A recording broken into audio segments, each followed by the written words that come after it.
Oh, we're live. Two vets, two different worlds, one badass show.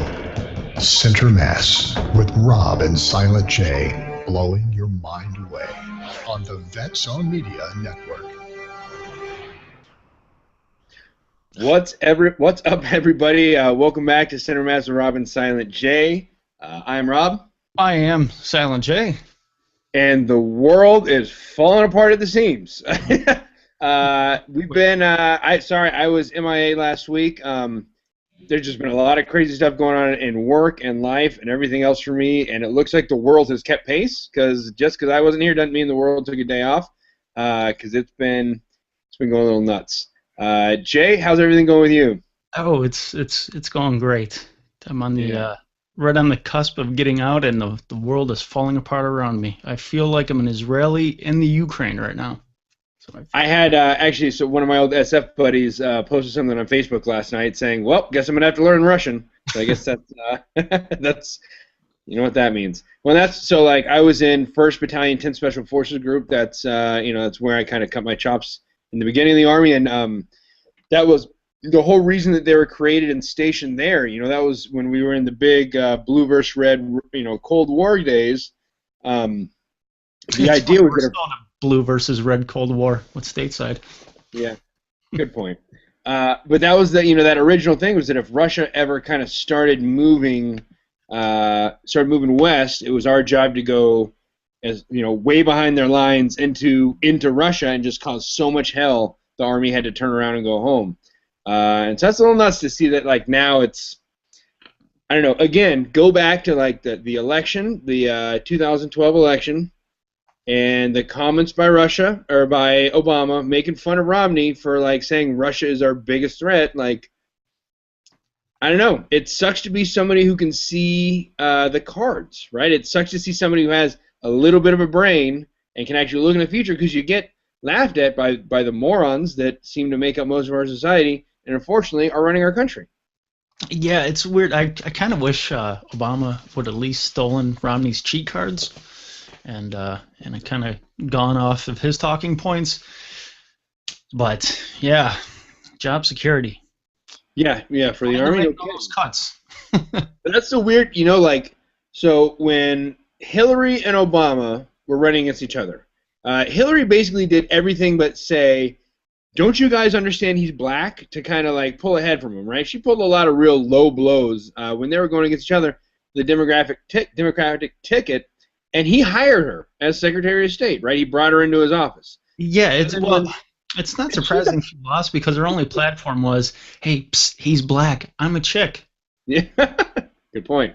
My husband got a blowjob in the White House, but she gets in the White House and she really has she has no accreditation for her own except for she was married to a president, right? That's the only real thing. Oh, and she was a lawyer that got disbarred and fired for being unethical. Yeah, great person to have on your team. And they have a really ugly daughter, all right? So what else are you going to do? But Romney actually knew his stuff, right? He knows a lot about business, about what's going on in the world. He knows a hell of a lot more than Obama, and he gets laughed at. If he had any intelligence in his brain, he would have picked him up for something, because now I saw this thing today that really made me upset. And maybe it's because I had a chili cheeseburger for the first time last night, and so everything about my life has been kind of off tilt all day long. I've never had a chili cheeseburger before, and I made the mistake of getting a chili cheeseburger it's called the Caliente Burger at a place called Tony's, which is like a Los Angeles establishment that I'd never eaten at. It's open like 24 hours, and they just serve greasy chili burgers. That's like their thing.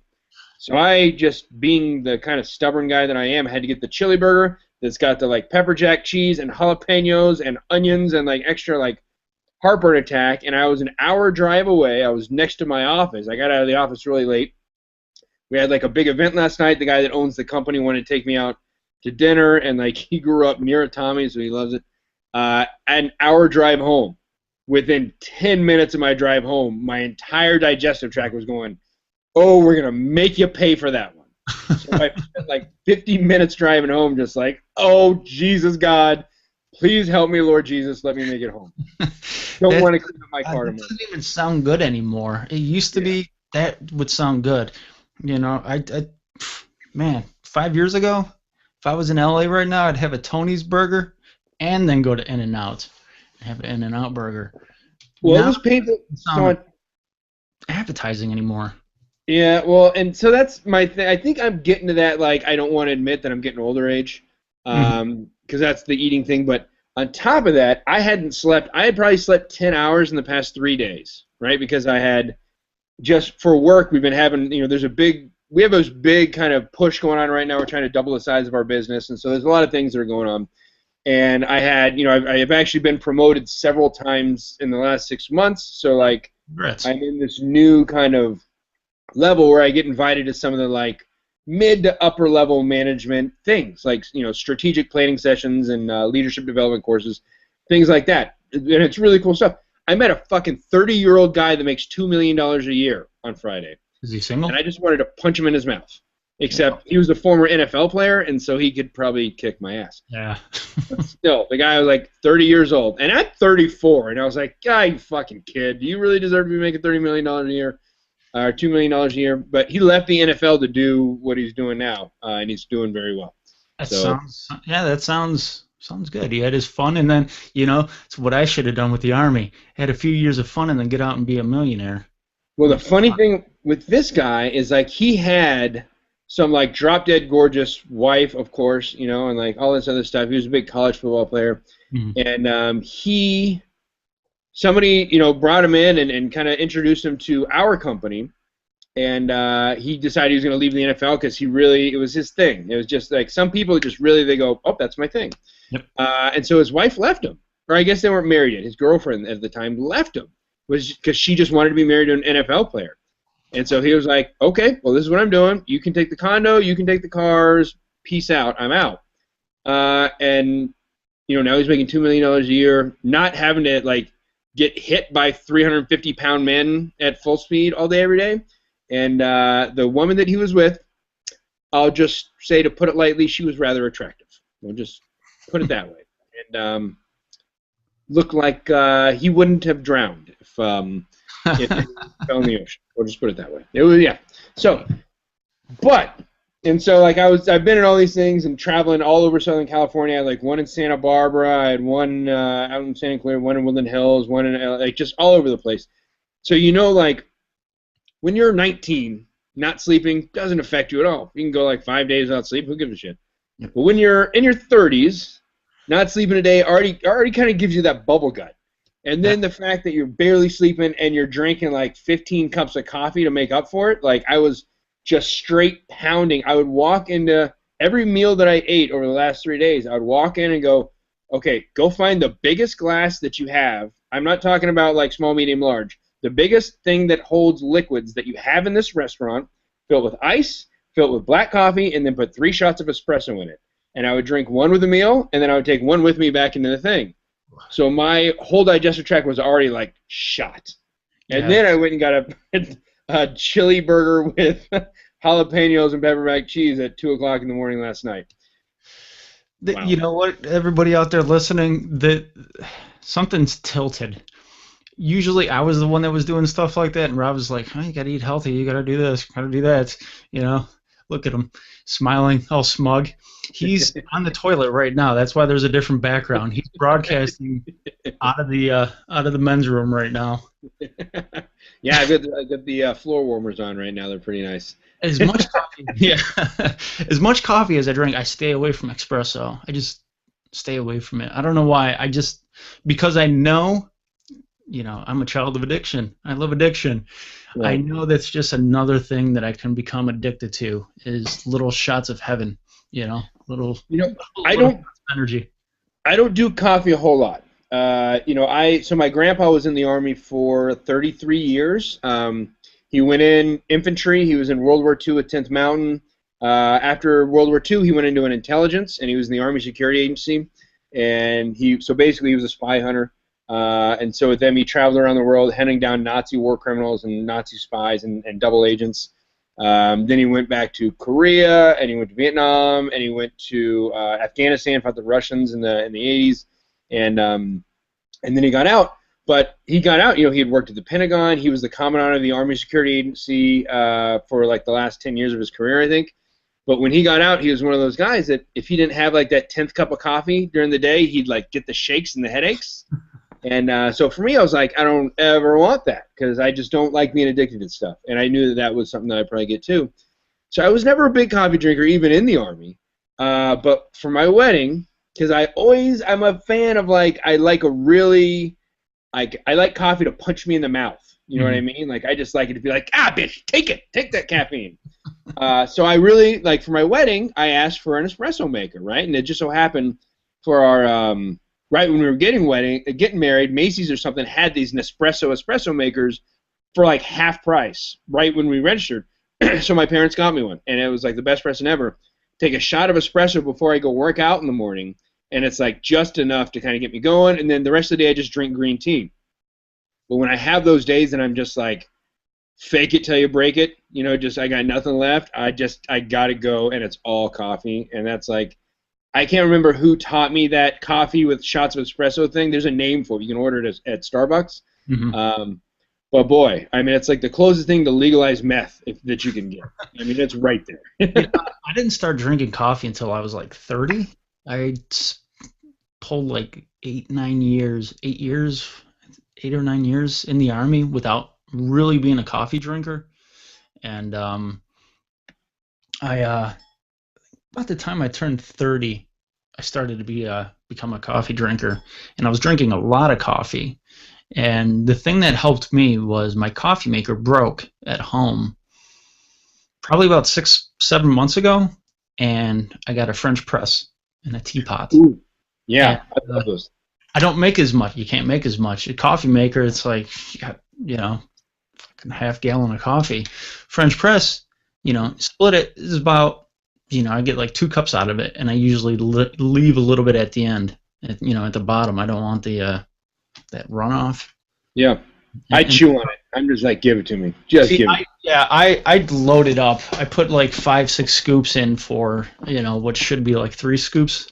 Yeah. And so now I'm good with maybe 1.5 cups. And I think I had a half a cup of coffee today. I didn't have anything yesterday. So slowly getting off of my coffee addiction after 5 years. So we'll see. I'd like to take a poll because I mean that's a typical Army. That's like a military thing, right? Coffee, way younger than anybody should be drinking coffee. It just like you come in the Army, you get just hooked on coffee by the time you're 19. You're like addicted to 5 cups a day. And that's why I didn't do it, because I saw all these old guys, older guys my age now in the Army. If you saw them at, at 8:30 in the morning, they're already shaking because they've only had a half a gallon of coffee and they're sweating it out after PT. And it's like, I don't want to be like that guy. Then I turned into that guy. I had a drill sergeant, infantry basic training, Fort Benning, Georgia, Echo 150. Drill Sergeant Bond. This dude, he was built like you. Like, he was wiry, but like very muscular, blonde hair. This dude, when we were in like, what do you call it, total control, like there's this part of basic training at the very beginning where they're just there 24 hours a day. Your drill sergeants sleep there. They're there 24 hours just to make your life miserable. This dude would wake up with a dip in, smoke a cigarette, and have a cup of coffee before we went to go run. And I was just like, dude, how much longer? Like, how long? There, I could see like the clock counting down the seconds of his life that were left. I had the same thing. I had a guy in Fort Benning. Name was Drill Sergeant Spreen. Speen? I think it was Spreen. Billy Spreen. Yeah, it was Spreen. Little guy, built like me. He was evil though. He had a mohawk. He had tattoos all over him. I mean, he was a legit badass. And he would run. He was in the A group. We were the fast guys. And he would smoke during PT while he was running. And we're at like a 5-minute, 5-minute mile pace, just sprinting our asses off. And he like turns around and he's like jogging backwards, lighting a cigarette, and turns back around. Come on, you slow fucks! And just take off. And it looked like a train, a little tiny train, because he had the smoke coming out. And I'm just like, I don't know how he can do that. I don't get it. But yeah, he was a badass, and he always said he did 3 things before he went to the range, and he always qualified expert. He would jerk off, have sex, drink a beer, and that's the kind of life that's the kind of guy he was. Those were near and dear to him. He'd do those 3 things, and then he'd shoot every target. So that's how that guy ran. Hey man, train like you fight. Yeah. Speaking of training, with the cuts in the military now, and I read a story about problems that the Navy's going to have because I think the Ticonderoga class of ships, not destroyers, but the ones bigger than destroyers, the ones they follow the carriers around. You sank my battleship? Yeah, maybe let's just say it's everything that mystifies me. Their rank, their gay uniform. I don't. Anybody listening in the Navy, I'm sorry, but okay. My favorite joke: why does the Navy carry Marines on their ships? Because the Marines are too obvious. Okay, so there we go. I got one for you. Why does the Navy use powdered soap? Why? Takes longer to pick up in the shower. But this class of ships, love you guys in the Navy, by the way, not like you love each other, but these class of ships, they were built in like the 80s and 90s by GD, and they said they're going to burn out their life expectancy by like 2023, and there's no clear path in sight to replace them. So they said there's going to be a huge chink in like our naval armor. Looking at something like that, replacing a few dozen ships, probably very expensive. I'd assume $4 or $5 billion on the low end, on the cheap. And you're talking about, let's just say, a few dozen. I mean, that's a lot of money. It'll be a lot of jobs in Seattle and Norfolk and Brooklyn, but now you look at that, and people say, "Oh, why do we need the Navy? Why do we need all these ships anymore?" This is a good example of what's going on now. Well, that was a very valuable lesson that I was told over and over and over when I was in, and that's just like traditionally, you're always fighting your last war, right? Mm-hmm. And that's kind of what you're always prepared for. So we were prepared for the Cold War and the Cold War. So we were prepared for heavy artillery. Tanks fighting tanks, dog fighting in the air, things like that. And then we went Iraq and Afghanistan, house to house, small unit tactics. We tried to move, BCTs. We tried to move to more smaller, agile kind of village, fighting insurgents, right? So now we've kind of moved on to that. Although MRAPs are still the least. I mean, those are the least tactical things I've ever seen in my life. But that's what we changed our tactics to. We adjusted to that.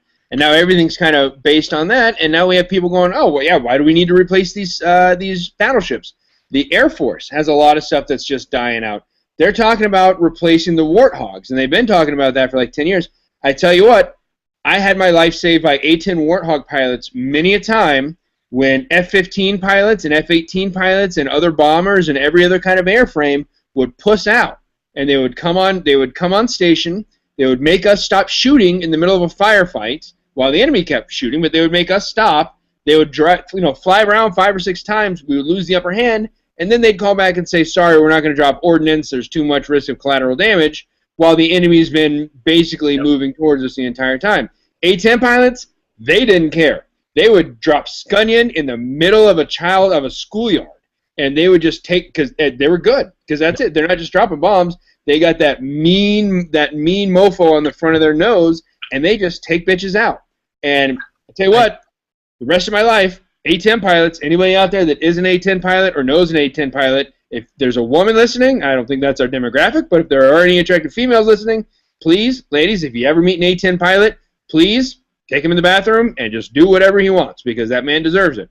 A-10 pilots, if I ever meet you in a bar, I will buy you a drink or 2 or 3. And shit, if I'm feeling froggy enough, I might take you back in the bathroom and make you happy, because those guys saved my life more than a few times. Everybody you meet that listens to the show, hey, I'm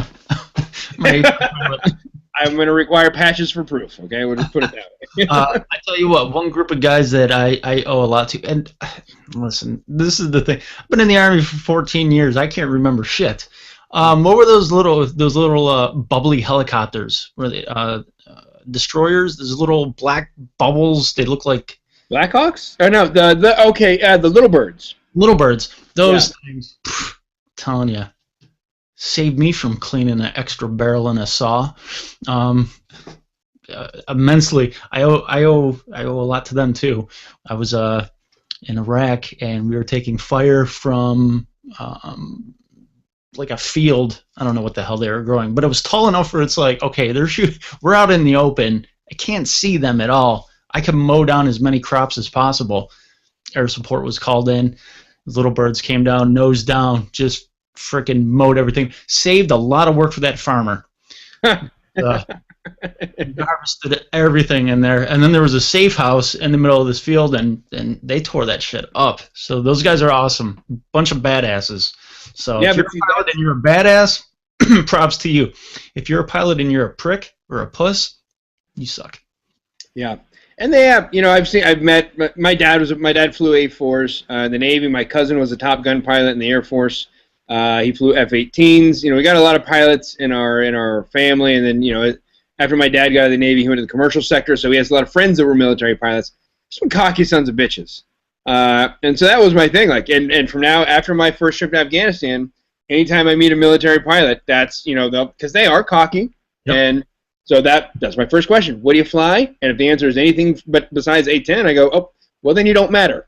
Okay, thank you very much. Well, you can salute me and call me sir. Sorry. Special Forces trumps your fucking lieutenant, asshole. I fly Chinook. Okay, that's great. I play with myself. We're equal. My goal was to be a pilot in the Air Force. That was my goal. I wanted to be a pilot in the Air Force, and then I realized I hate flying. So I completely nixed that. Dead serious. I think as cushy jobs as you could possibly have, a pilot in the Air Force. Number one, you're in the Air Force. Number two, you're a pilot. Shit could be worse. Yeah, that's a pretty good point. So we got a listener, Robert, that said whether it's needed or not, the SR-71 is a beauty and still the world's fastest aircraft. That's a very good point, right? So like the Stealth, the SR-71, I think those are kind of a class in and of themselves. So I was specifically talking about people that are supposed to do close air support that don't. That just kind of, that really bothers me. SR-71, the Stealth, anytime you start thinking you're a cool guy, just always realize that you're a douchebag compared to somebody else that's much cooler than you. So we got to play with a lot of cool stuff, but I was never in that pay grade of being able to call in a B-2 or an SR-71 or a Stealth or something. Yep. But I would have liked. You want to see the fastest human being? Drop me in the Gaza Strip or Detroit. I'll be the fastest human being. Don't mean I'll be the best functional human being on the face of the earth, but I'll be the fastest. What's that thing? I don't have to be faster than the bear. I just have to be faster than you, right? So that's yeah. So somehow I got on this subject. I had a point. We were talking about Obama and Romney and all this good stuff, and I heard on the news today, and this really made me mad because I'm a very conservative guy, and I'm a business. I've got a lot of business experience behind me, the bachelor's, the MBA, like own my own business at college. Very conservative. I'm a libertarian, but I'm very conservative, I'm very libertarian conservative, especially in the idea of government, keep your hands off my money, right? Especially if you're going to use it and not give me an option what it's paying for, especially when it's paying for crooked politicians that won't do what I'm saying or what I want them to do. So I heard Obama is basically going around telling companies in America they need to be economic patriots, or they need to show their economic patriotism. Because for those of you that don't know, like if you just listen to the media or you listen to the left or you have Democratic friends that are ruining your brain and filling it full of all kinds of garbage, the United States has the highest corporate tax in the world, right? So our corporate taxes are higher than Switzerland, which is known to be, it's a socialist state with very, very high taxes. Our corporate taxes are the highest in the world. That's not an exaggeration. That's not pejorative. That's truth. We have the highest corporate tax rate in the world. So there are a lot of companies, so a lot of people have heard about the companies leaving California for Texas. So that's, state taxes are extremely high. California is just, it's retarded, right? So that's, Yeah, California's high, but the United States in general, even if you are in somewhere like Texas that has no state income tax and pretty low corporate taxes, your federal taxes are the highest in the world. So there's companies, and like Walgreens was a specific example I saw. They just bought a company in Sweden or Switzerland, and they're going to move their headquarters over there because the U.S. is just too expensive. And there are a lot of companies out there that are doing that now. There are a lot of companies that, like Toyota, Honda, a lot of companies that came here from Japan. They're moving all their stuff back to Japan. All of their thinking, all their bigwigs are getting out of the U.S. so they don't have to claim the U.S. as their headquarters. It's a big thing. So Obama's trying to make them feel guilty. His Jack Lew, one of his cronies, is trying to create legislation to say they cannot do that, which I don't think they truly understand the idea of capitalism, and like they really want this to be a communist socialist state where they can force corporations to do whatever they want. They don't understand that's not how it works. But that's something that really just really bothered me because I really don't think they get it. And again, this goes back, and this is where I kind of started with this whole Romney, Obama, chili cheeseburger thing, was that, Romney was a businessman, right? He was a very smart businessman. He's a very accomplished businessman. People tried to boo-hoo him because he has a lot of money. He wasn't born a mega millionaire. He was born into a pretty good family, but he wasn't born with what he had. He got what he actually went to Harvard. He went to Columbia. He's got his, he's a very intelligent guy. As soon as the presidential race was over, he got hired up to be an executive at Marriott or something, Fortune 500 company. I guarantee you there's not going to be any Fortune 500 companies scrambling and fighting each other to pick up Obama to be on their board when his presidency's over. What will he do? Write books, man. That's all that guy can do. I don't think he writes his books. He's probably got a ghostwriter. Yeah. Yeah, I'm seriously thinking, other than doing the speaking engagements and the whole book thing, he doesn't have to do much. He'll make a ton of money off books if he already hasn't. But what will he do if he needed to get a job? I don't know. I don't think he's ever worked in the private sector. No, he's never done anything. He's a professional student. After he got out of school, he was a community organizer, whatever the hell that means. And then he went into politics. So that's, he's never done anything of substance, like most politicians. And that's like that old adage, Democrats are lawyers and Republicans are businessmen, right? So, and that's the way it used to be in our country, where, politicians would be local pillars of the community or businessmen. They would come in, do their time, do a term or two, and then go back and run their business. But now you got the political class that's all they do. That's all that they do is they're just politicians. And that's why they're so quick to sell the country up the river, why they'll change their morals they have no morals. They'll change their standpoints and their viewpoints with the changing tide just to keep their job, because it's just about keeping their job. It's not like back in the day where like being a politician was losing them money. You know what I mean? That's how it used to be. It was like, hey man, I need to get back and run my business, so all right, I can do one term as a senator and then get out. Now it's the exact opposite. But it ended after Clinton, because they got out of the White House broke, right? They didn't have money, according to Hillary. Oh yeah, that's a scary thing. You look at, so a lot of people here's some things that most people don't understand about politicians. So the thing that Martha Stewart went to jail for, insider trading, right? And she had a very kind of offhanded, and I didn't know this. Martha Stewart used to be a stockbroker. Really? I found that out when I got my Series 6 and 63 when I was doing my, my securities study. She used to be a stockbroker, so she knew exactly what she was doing. All right, so that but still, insider trading, whatever. It wasn't all that much money that she saved in the long run, anyway. But the thing that she went to jail for, that like the media went insane about, and they threw the book at her, politicians are legally allowed to do all the time, and that's one of the big reasons politicians come into office, doing okay, but not insanely rich, and they leave insanely rich. The Obamas have made tens of millions of dollars while he was in office. And that's because they are allowed insider trading. They're given insider information to a lot of companies. They're given access to IPOs before anybody else in the country is.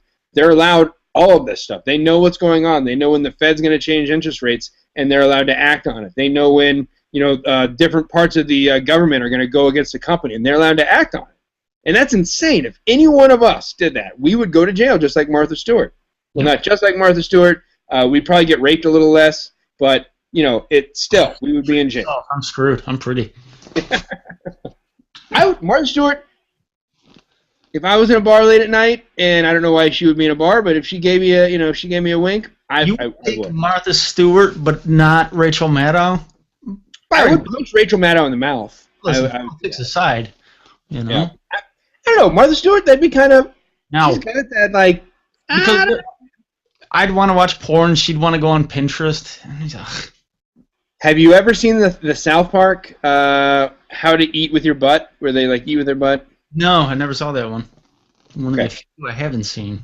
Again, anybody who's listened to this show or anything else I've talked about, besides when I'm trying to promote something on a big show, any of my own shows, I have a big belief that if everybody in the country watched more South Park, we'd live in a much better society. Yes. Because they do. I just think South Park's better. So this will probably be the one that I'll say does not hold to that standard.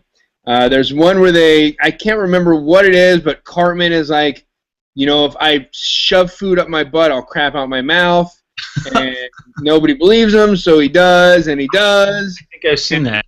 Becomes this huge craze, and like the whole country starts putting foot up their butt and crapping out their mouth, and like the Surgeon General comes on the TV, and he's like, we call it colorectal eating. It's so much healthier and cuts down cholesterol, blah, blah, blah, and does this because you do it backwards.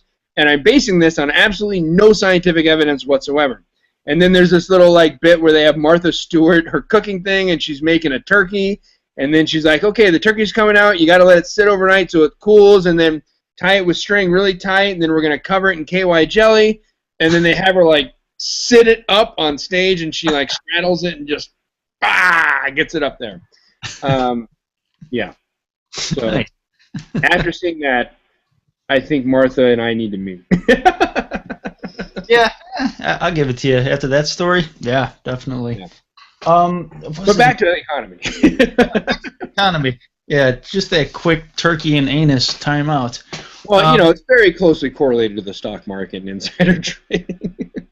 Now that's if Silent J was a politician, obviously I would do that. I would do that great thing to get an extra term by saying I'm running on a platform of 2 terms and then somehow squeak in a third one, just because I'd be a smart guy. But I would say if you're a politician, if you're in the Senate, the Congress, something, you can't fuck with the stock market. I just think I think it's bad for business. It automatically dilutes you. And if you're a lobbyist, go away. You should go away. I think this, just me, what gets politicians in trouble more than sex, or almost as much as sex? Money. Drugs? Oh, money. Drugs. Well, you know what? You can't have 2 out of 3. You got to play that 2 out of 3 all the time. Money, drugs. But you always see like a politician going down because of a business deal, laundering money, taking bribes, stuff like that, or finding out like what's it now with the FDA and Monsanto, how the 2 positions basically swapped. The head of Monsanto is the head of the FDA. The head of the FDA went to Monsanto, and I would like to go into a grocery store and see, okay, this food has GMOs in it. We can't get that because Vermont Vermont did it. Yeah, they did it. They passed it, and they're being sued. Monsanto's suing them. Oh, So- okay. I thought you said Vermont started it. I'm like, another reason I hate them. No, Vermont, so this is the only reason I would like them. Except I think Ben and Jerry's is there, so go Vermont. But no, they passed a statewide legislation that it is illegal to have GMOs that are not labeled in the state.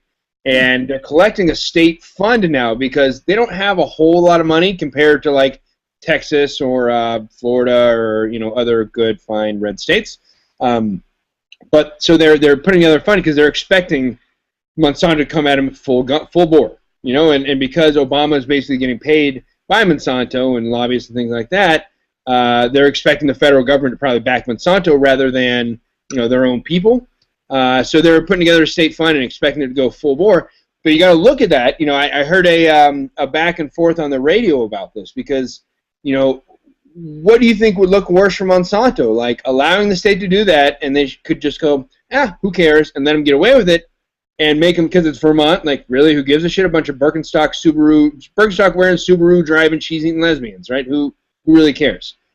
But what if they go after them like full bore and it gets press publicity? And then everybody's going to kind of go, whoa, maybe there's something to this, So yeah, and that's, you know what? If I found out every brand of bacon had GMO in it, guess what? I'll still eat bacon. There's some yummy stuff. I'll overlook the mutant foods. Like, that's really tasty. I like that ice cream. Okay, it's got GMOs in it. A little bit. It'll be fine. They should stick with the comfort food.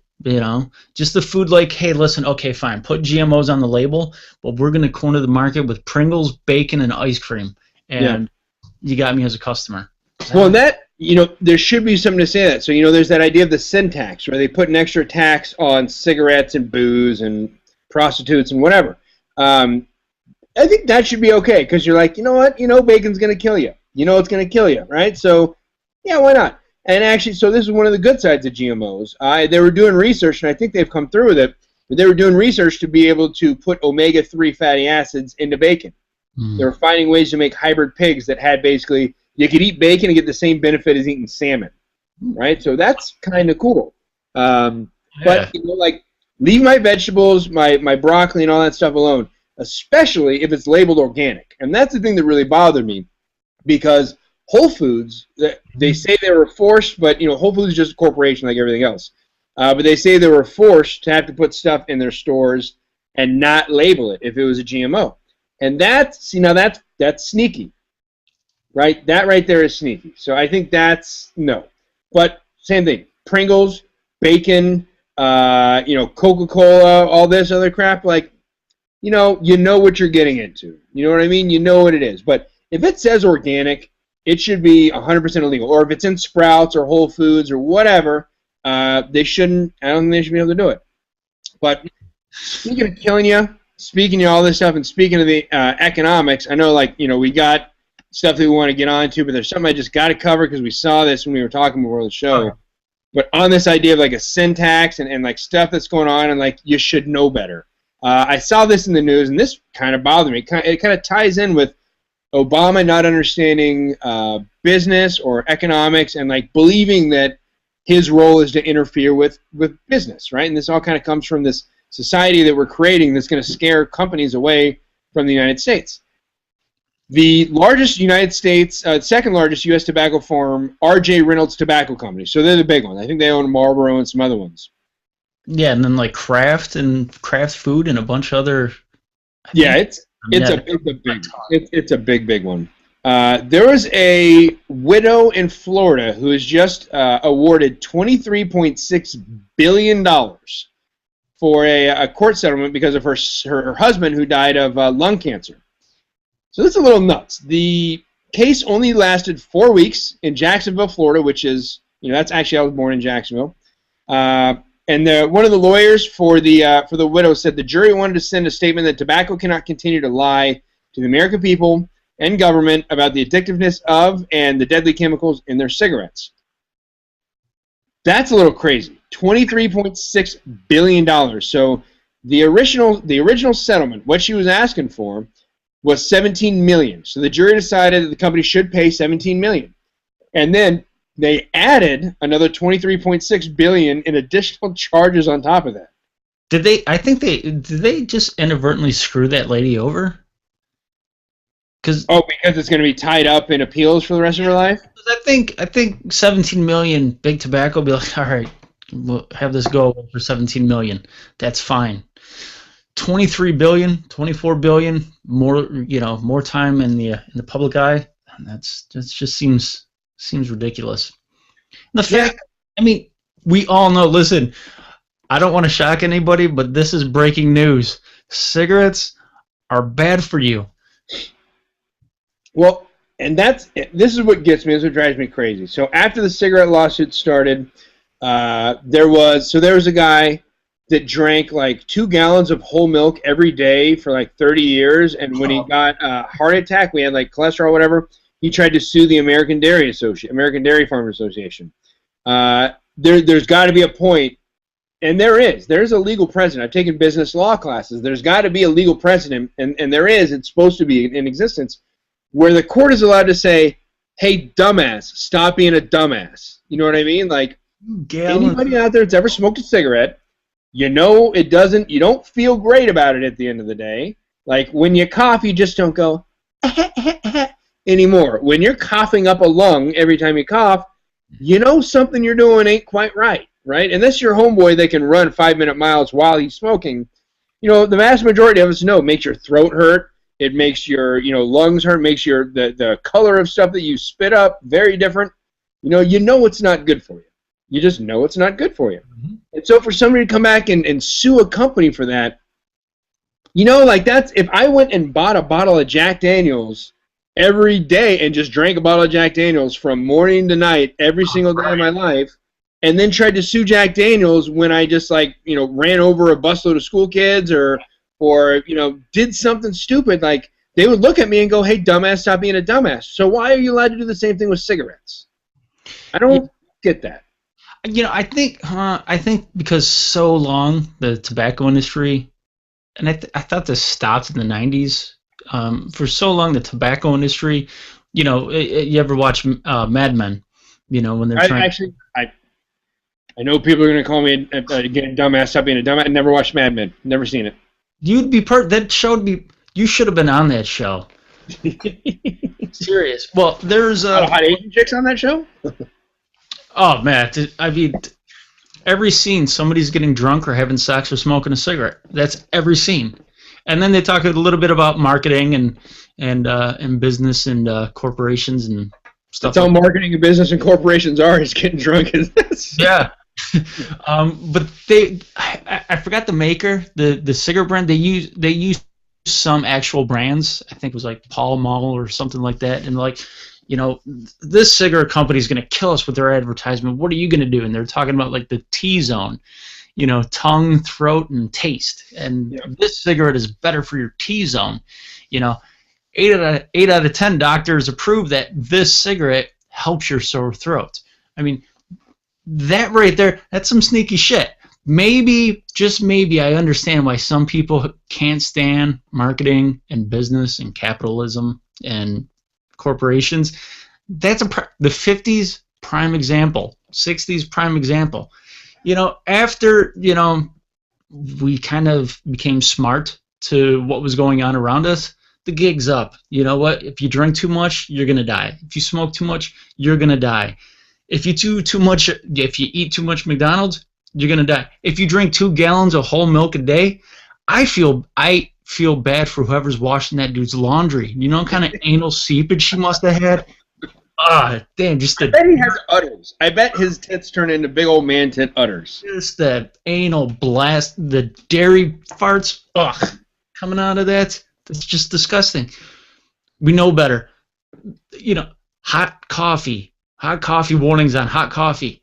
I thought we played out that whole, bankrupting companies because we're too stupid to realize what's bad for you. Speaking of the hot coffee one, because this is an interesting point, because this is a point counterpoint. So you're talking about how disgusting like marketing and corporations and things like that can be, and how bad it can be. There's actually a documentary about. So you're talking, when you bring up coffee, you're talking about the woman who got coffee at a McDonald's drive-thru. It spilled it on her lap, and she sued them. There's a documentary about that. I can't remember the name of it, but there's a documentary out there about that. So what a lot of people don't know is that coffee was actually at like 5 times the temperature it was supposed to be at. It was at like 200 or 300 degrees. She got second-degree burns on her entire lap, like her vagina, all this crazy, crazy, crazy stuff. And so on the flip side of marketing, like McDonald's is the king of marketing, right? That's the whole. You have some psychology classes when you're a marketing major, because there's a lot of psychology stuff that goes into marketing. And if you get a psychology degree and you don't like listen to people whine, there's a lot of money to be made in marketing for you. But that's why the arches, the golden arches, they're yellow and red, because yellow and red typically makes you hungry and excited and all that good stuff. So they launched this huge marketing campaign when that happened, when the woman spilled the stuff on herself and like was seriously injured. And I myself was guilty of like laughing at her, making fun of her, because they paid a lot of money for like radio stations to make fun of her, like shows to parody her, like all these other things going to make fun of her, so it would make light and people would never realize that they had fucked up, because they fucked up. That somehow I can't remember exactly what it was, but somehow that coffee got to like a level coffee should never ever be at. McDonald's coffee is still too damn hot. Yeah. I go to Tim Hortons. If you're around the Great Lakes area, you know, the Golden Golden Horseshoe of Ontario, then like Western New York, Northern Ohio, Tim Hortons is the shit. I've heard about it. I've never. Dude, you come out to Western New York, which I think you should one of these days next year, because winter time is slowly creeping upon us in the Northeast already. Tim Hortons coffee and bar time till 4 a.m. That'll get you by. That will get you by. If you go up to a bartender at 3:59 a.m., hey, bartender, I want a beer, and they say, legally, okay, that's a great place. And then you wake up in the morning, Tim Hortons coffee has crack in the creamer, I swear. You can buy the sugar, you can buy the coffee, they will not sell you that creamer. I told them before when I was stationed, you know, farther away, I was just buying jars and jars of the coffee. I'm like, I'll buy a gallon of creamer, mark it up, you know, 50%, 100%, 500%. I don't care. I want that creamer. I know it's in there. No, we can't give you any creamer. Can I get just a little sip of coffee with 500 creamers in it, please? Can I do that like that? No, they wouldn't. Nope. That's smart. That's maybe it's Soylent Green. Maybe it's. But you know, it's perfect. You grab that coffee as soon as you buy it to the drive-thru. You sip it. Good. Starbucks, good. McDonald's still to this day, it's still too damn hot. Yeah. That's why they warning. They didn't turn the temperature down. They just warned all the mouth breathers out there. Well, I'm a sweaty bastard. So like I don't drink hot coffee at all, and that people always look at me crooked when I do this. I also I'm impatient. I'm a very like I hate waste. I'm a very like efficiency driven guy. I hate waste. I hate wasted time. I hate wasted resources. I hate wasted money. Waste makes me angry, right? And so for me, I'm not a like sit down at the table in the morning and read the newspaper while I eat breakfast and drink a coffee. I get a cup of coffee, I fill a cup full of ice, and then I fill it full of coffee so I can just I can chug it and drink it and be on my way. I haven't had a hot coffee in a couple of years. Just 'cause I can't justify spending that much time waiting to do that. I'm just like, caffeine, I need it. If I could put it in an IV and inject it in my veins, I would, so it would be faster. But you can blow on it. You can what? You can blow on it. And and that's the other side. I'm like a sweaty bastard, you know, so like anything that's going to raise my core temperature, especially in the morning. You know, I run 3 to 5 miles every morning. So like I get done running, I never schedule it just right, so I always have to like rush to the shower and take a shower and get out, and I'm sweating again by the time I shave.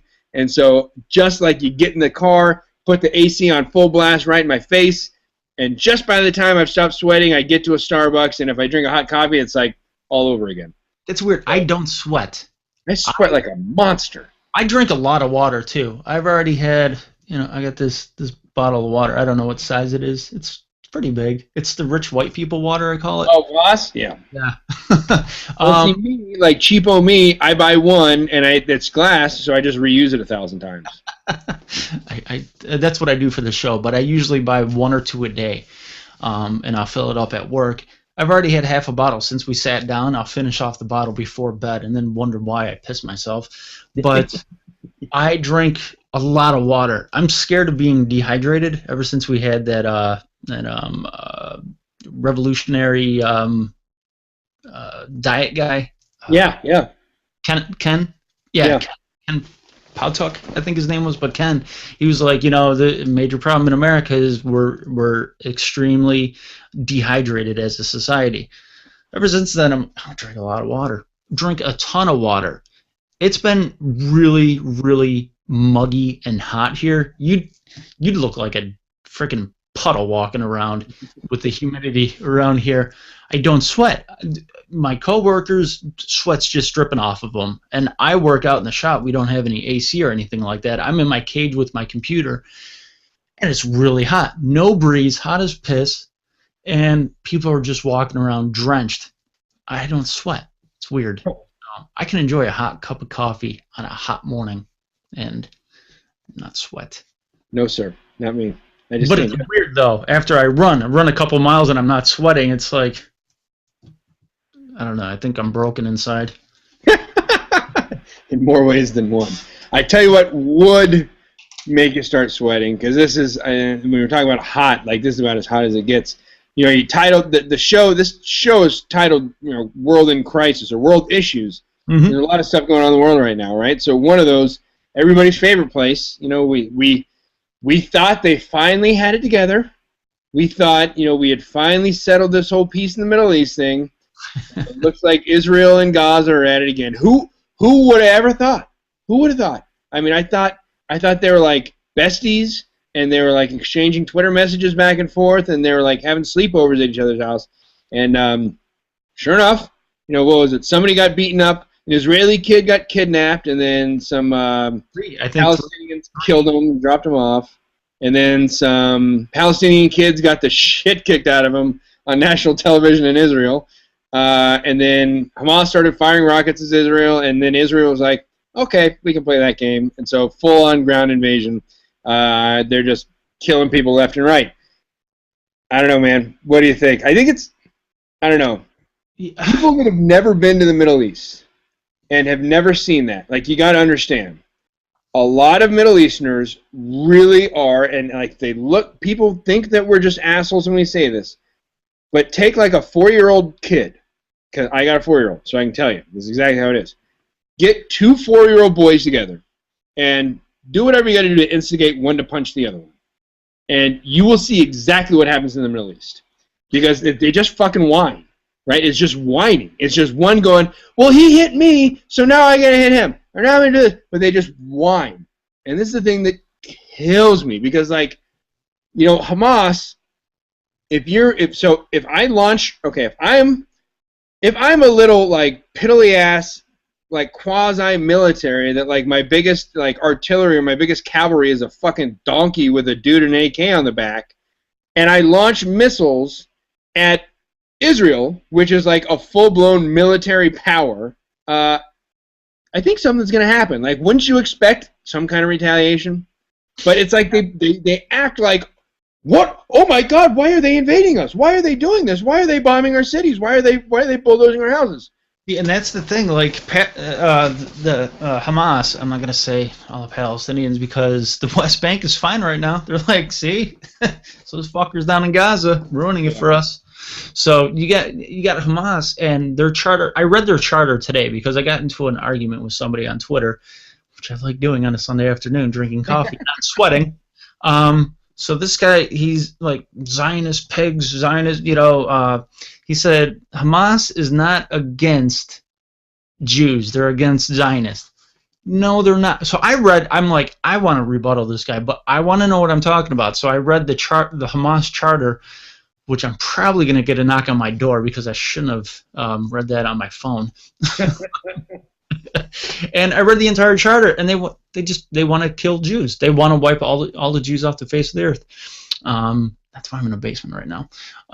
But yeah, you look at it. That's their charter. That's their basis of government. Hamas is the governing faction in the Gaza Strip.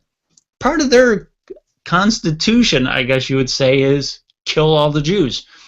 They do some bitch stuff like, we're gonna throw a mortar at you. We're gonna lob in a mortar at you, and then not do anything. Israel gets hit with a rocket or a mortar, and they're like, you know what? It's game on, and just go. Like you said, they go in and they will beat the living snot out of them. You know. I mean, Hamas can sit there. Well, they just claimed. I was just reading on Twitter. They just claimed they have killed 4 Israeli soldiers with an IED blast, and there's reports earlier that Hamas has in their possession an Israeli living Israeli soldier. Which you know what that's going to bring. A couple years down the road, a swap, 400 Hamas scumbags for one Israeli soldier. But nobody's going to clamor for Netanyahu's head doing that because, like I said, with the whole what's that guy's that dummy's name, Bo, whatever. Yeah, you sit there. Okay, we'll give you 4 years for your top guys for one shitty guy who went AWOL a few times. Like, how does that really make you feel? Like, the last time when they released an Israeli soldier under Hamas's control, would they trade like 200 some Hamas supporters? Yeah, it's a big number. It's a pretty... So, I mean, yeah, okay, maybe you got 200 at the end of the day, but you got to realize, damn, they feel as if 200 of ours is equal to one of theirs. I mean, so with that notion, you kill one Israeli, they're going to kill 200, Hamas supporters, Gaza residents, whatever you want to call them. So, yeah. But nobody's going to sit there and stop. Like, I also read part of the Oslo Agreement where the first level of, trade-offs was they still have not gotten to that point yet. And really? The Oslo, 96, 94, mid-90s, they still haven't reached step one of that peace plan, that roadmap to peace, which it was like Israelis had to back away from settlements in the West Bank, and in return Gaza had to, not Gaza, but the PLO had to recognize Israeli as a state. That was like the first thing. That's like very easy. Hey, you Israelis living in settlements in the West Bank, sorry, you got to leave. We'll pay you for what you're walking away from. And then these guys are going to actually recognize we have a right to exist. They still haven't done that. So, I mean, for us, maybe it's easy. Maybe it's dumbed down to like, that sounds easy. But like you said, the Middle East, they hold grudges. When it really... it is a very... So I watched that movie, not 2016, by Dinesh D'Souza, America, What Would the World Be Without Him? Yep. And I watched that about 2 months ago. It's a pretty good one. I saw it on the 4th of July, which is a pretty good day to watch it. And I saw, there's a very, very... And, he brought up a lot of points that things that you see every day, but you'd never really looked at them in that perspective. A very good point that he brought up was with the American Indians, and people talk about what we did. And there's facts with the American Indians that say, and some agree with him very much so, that what we did was atrocious, and well, it was, but unfounded and illegal and all this stuff. And we need to give all the land back. But people leave out this whole fact that just because one area, when America or whatever, when the United States government took it from the American Indians, it was Comanche territory, people, kind of glaze over the fact that, well, it wasn't always Comanche territory. 10 years before that, it was Apache, and 10 years before that, it was Kickapoo, or, whatever. And, sorry for just using the very generic terms of tribes, but I'm a white guy and I don't know too much about it. And that's, you get the gist of it, is that that's the way the world works. And he has a very good map where he shows like a map of the entire world. And all the different countries or all the different empires that have claimed different parts of the world throughout history, right? To the victor go the spoils, right? And that was traditionally in war. You have what I want, I'm bigger than you, I'm going to take it. I'm going to invade you, and I'm going to enslave your people, and I'm going to take your resources and your land, and it's mine now. Thank you very much. And that's the way it's always been. And the funny thing is, people that lose now get the loudest microphone. It used to be where you win and you won, and whoever wins gets to write the history.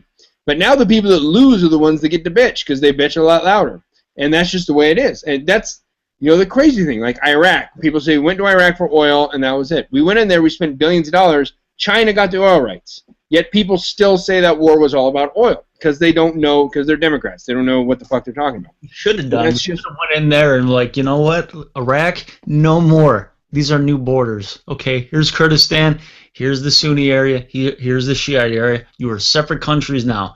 You know what? You probably wouldn't have an asshole named Baghdadi running around. Yeah. Well, they would have had a war, and that's the thing. They would have had a war within 5 years and tried to reestablish those lines. Yep. And that's the thing about, if you look at the history of Palestine and Israel, Palestine didn't used to exist. And that specific, those lines they're talking about, Israel won in the Israel-Palestine war, right? They've had wars where Israel took the land in a war and claimed it was theirs. There was two separate areas, there was Gaza, the Golan Heights, and the West Bank that was Palestinian control.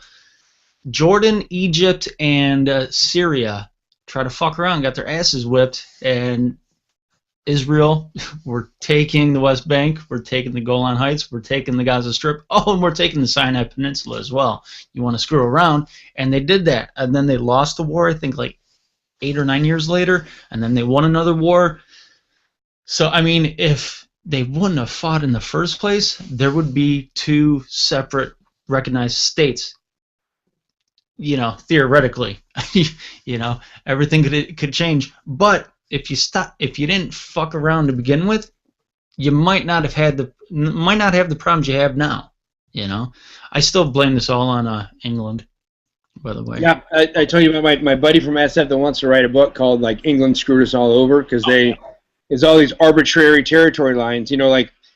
If you have the borders of a country that are like rivers or mountain ranges or something like that makes sense. But just like a random line through that, just come on, man. Like gerrymandering in political elections or political. You look at the border of Jordan when it was Transjordan in Syria and Iraq. Those don't make sense. Nobody has 45-degree angles and a 90-degree angle and another 45-degree angle for a border in the middle of the damn desert.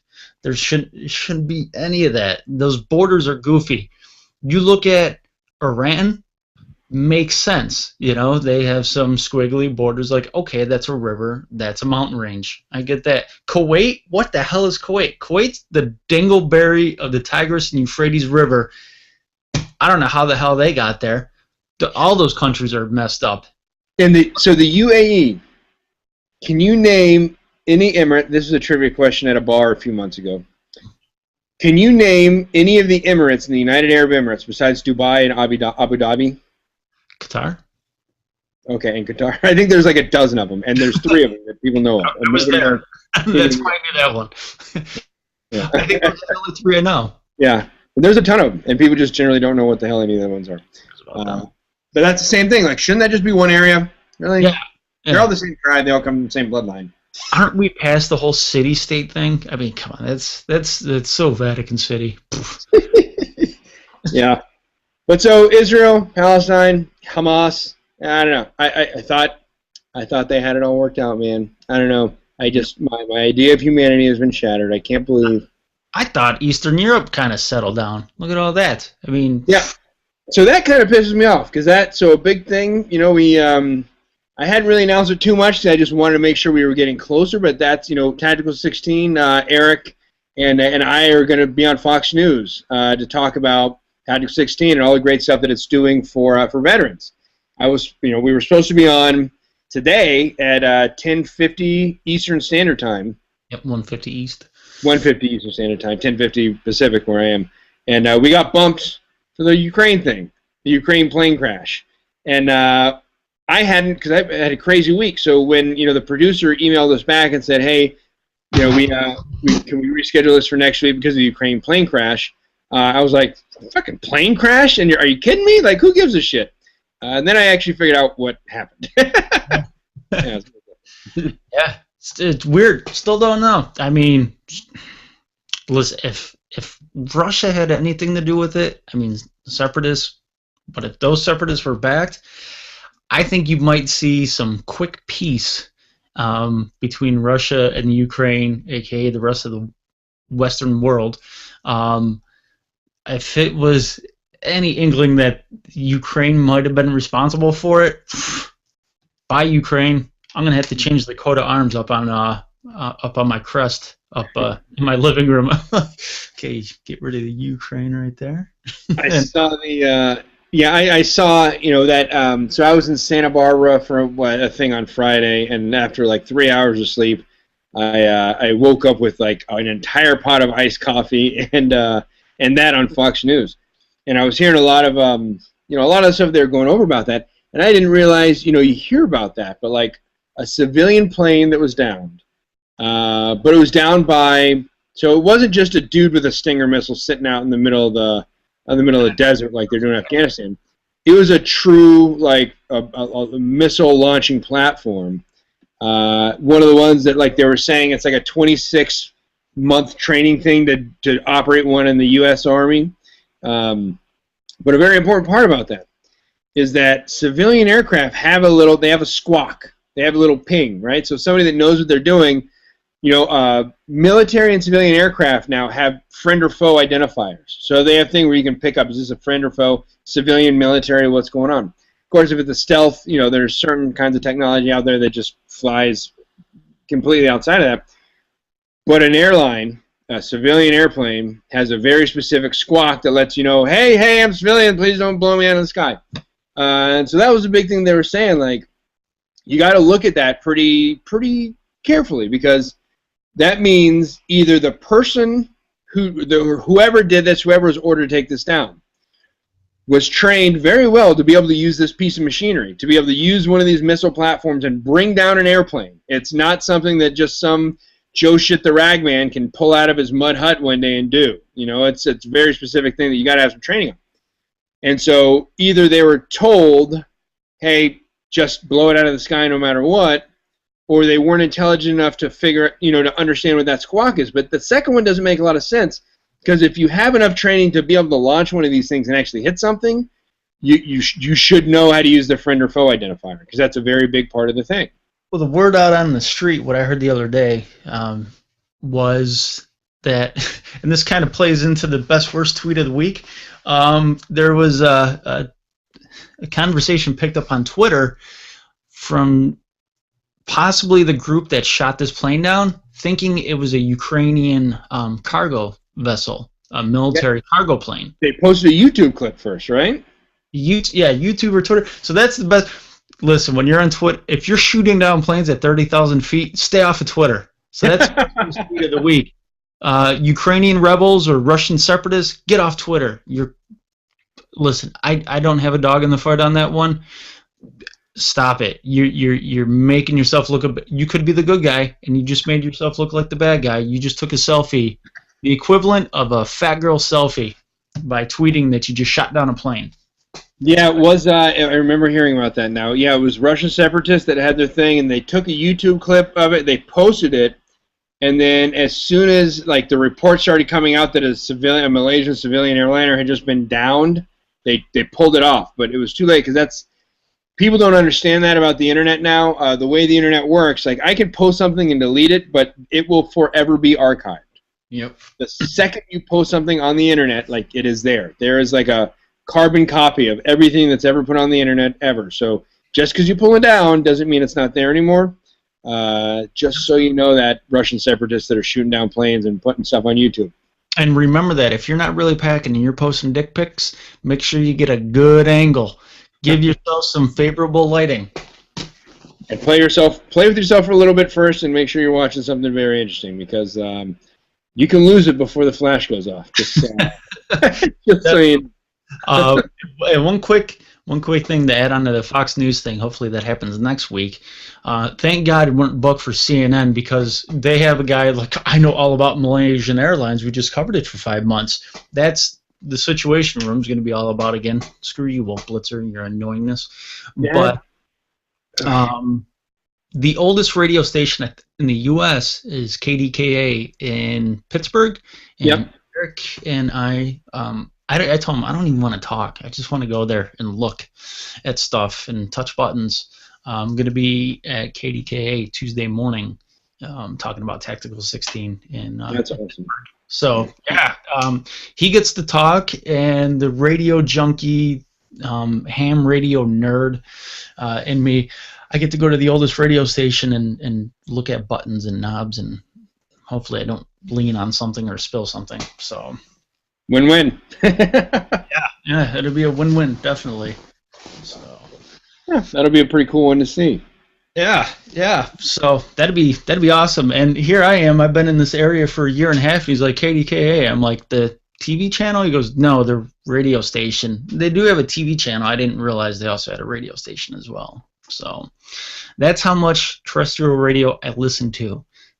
Zero. Absolutely zero. Listen, even though we're going to be on Tuesday morning, you shouldn't be listening to us because there's Spotify, Pandora, Slacker, YouTube. You can listen to Russian separatists boast about their feats on YouTube when you're driving. All you have to do is get that little auxiliary jack, and your phone is heaven, which you could listen to fine shows like this while you're driving. There you go. So make sure you tune in. KDKA if you're in the Pittsburgh area on Tuesday morning, and Fox News if you're anywhere in the country Sunday morning at 1:50 Eastern Standard Time. And you'll be forced to look at my ugly mug and Eric's not quite as ugly mug. And hopefully I don't drool on myself and drop an F-bomb because that would be a bad. And that's Shannon Bream's show. She's the only person, the only girl to win beauty pageants in 2 separate states. Really? Shannon, call me. Yeah. Yeah, damn it. All right, I'm going to have to do some extra push-ups because maybe, I'm back on the market, so maybe I can... upper body fluff beforehand. I'll just answer every question like this. Just put your belt around your midsection and put on the last notch. Like, what's wrong with your neck? I'm always like that. That's the secret. Well, and dick pics. Maybe that'll be my appearance on Fox News. Why not? With the skirts they wear, you're allowed to. We used to call it the Foxy Ladies channel because when you're on deployment for a while, we would have our we have our talk, your little headquarters that would have like 6 to 8 big flat screen TVs to watch Predator drones and IRC and just keep tabs on all of our different guys that were out on whatever ops. You'd always have 1 or 2 of the TVs on Fox News because you're in Afghanistan or Iraq, ain't a lot of hot chicks walking around, but Fox News, blonde, big boobs, and short skirts. Yes, thank you very much. God bless America. That's why people say, oh, Fox News is the red channel. That's right. Red-blooded America's right there. We demand short skirts and blonde hair. There's no other America. Yep. Except there's another one somewhere that has short, butchy, Subaru driving girls like Rachel Maddow. I was just going to say, screw brown hair and pants, but I'd be going against my dream girl. Speaking of dream girls, you can, if you listen to vetsonmedia.com, go to vetsonmedia.com where you're hearing this now, you can listen to Adam and James on Wednesday morning, 9 a.m. Pacific time. So there's a couple of foxy, butchy broads. They are dreamy. They are dreamy. They are. Putting those pantyhose and high heels. Yeah. No. James might be striking oil if he was wearing high heels. Yeah. That could be a tough one. Yeah. Okay, on that note, now we're going to have to get some pictures of those guys and put them on. Make sure you guys follow us. So we're out there on everywhere. So follow, if you're getting this on, if you're getting this via Vets on Media, make sure you follow Cinemaster Rob and Silent J. You can follow us on Google Plus, and you can tune into these Google Hangouts and actually look at our ugly mugs live and submit questions as we're going throughout the show. Follow us on Twitter at CenterMass. Find the Facebook page, CenterMass Rob and Silent J, on Facebook. And pretty much anything else that's out there. If you're getting this on iTunes or Podbean or YouTube, make sure you go check out vetsonmedia.com. And Adam and James' show, Vets on Radio. Joe's show, Tactical 16 with Silent J. And make sure you go check out Tactical16.com as well. LoveMeWhenI'mGone.com, FarFromCenter.com. Oh, MilitaryMediaMafia.com, IronMikeMag.com, and just about anything else. Soon to be, start reading G.I. Jobs magazine. Boom. Yeah, when's your article come up? I don't know. I'm still in the works, talking. I finally spoke with somebody, so that's good. It'll be a good thing. It'll be good. And there's a group in the future I think I'm going to be working with. It's a very good charitable organization in Western New York that my cousin, the Marine soldier lawyer, is actually on the board. So I'm really looking forward to doing some good work for some fellow veterans, like actually community, grassroots Barack Obama type stuff. So I'm excited. Barack Obama type stuff. I don't know if I can get behind that. Why not? Yeah, I don't know. You have no choice. Yeah. All right. Well, on that note, we're call it a night. So, yeah, guys. Jay, thank you very much for tuning in tonight. I'm Rob. I am Silent J. Peace out, bitches. Oh, didn't you forget to say something? Yeah, I know. I fucked it up already. And here's our goodbye music.